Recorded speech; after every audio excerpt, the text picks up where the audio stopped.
Hi, this is Andrew with Infinity Cutting Tools, and today we're taking a look at our box joint jig for the table saw or the router table. Now this is a box joint jig that works in conjunction with just about any standard miter gauge and is made from a 24-inch aluminum ultra track and has two replaceable sub fences that give you the ability to keep a very clean zero clearance cut no matter what size box joints you're cutting.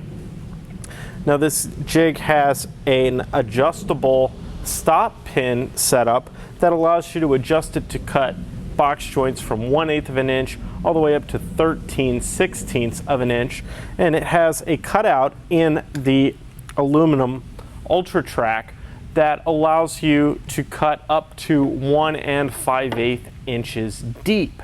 So you can get a very large and wide variety of box joints out of this jig. Let's go ahead and take this jig over to the table saw and I'll show you how I use it here in our shop. Okay, setting up this jig is one of the easiest that I've come across. It's very easy following the included instructions to get this aligned appropriately and set up to use on either your table saw or your router table. The first thing you want to do once you get the basic setup completed is go ahead and decide what size joint you want to cut. In my case, I'm cutting a 1/4 inch box joint, and I'm going to be using our 1/4 inch flat top blade, which is going to give me a very nice clean cut and a very nice flat bottom to my joints. So when I put my joints together, they're going to fit together very nicely and have a very nice appearance. So to set up my blade height is very simply, I take my material, I set it up next to my blade, and I simply adjust my blade so that the blade is just ever so slightly above the surface of my material.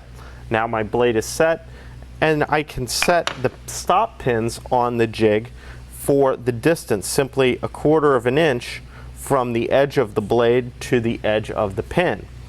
Now to use the jig, I'm simply going to slide my material up until it hits that pin, and then I would slide through and make my cut. Once I have my first cut, I can slide it over and make the repeat cuts, stepping across and using the pins to hold my material in the correct location. Let's go ahead and fire up the saw, and I'll show you exactly how that looks.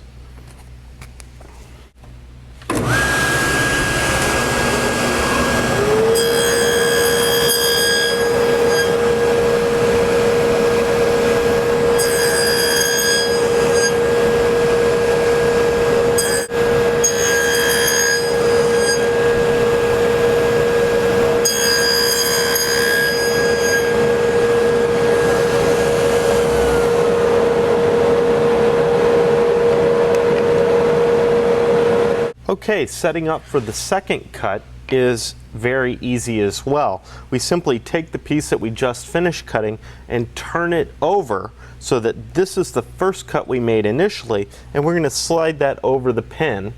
Now we take our next piece and we slide it up against that piece. Now our new piece is located in the perfect position, and we can go ahead and make our other cuts.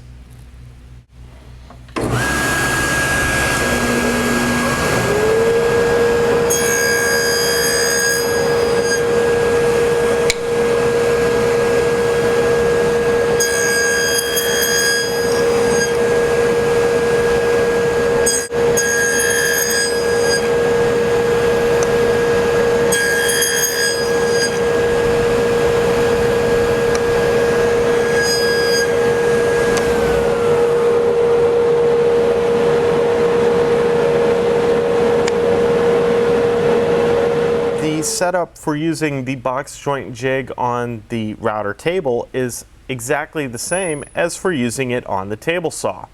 You simply adjust the spacing accordingly and make your cuts. When using the box joint jig on the router table, I like to use a solid carbide spiral upcut bit.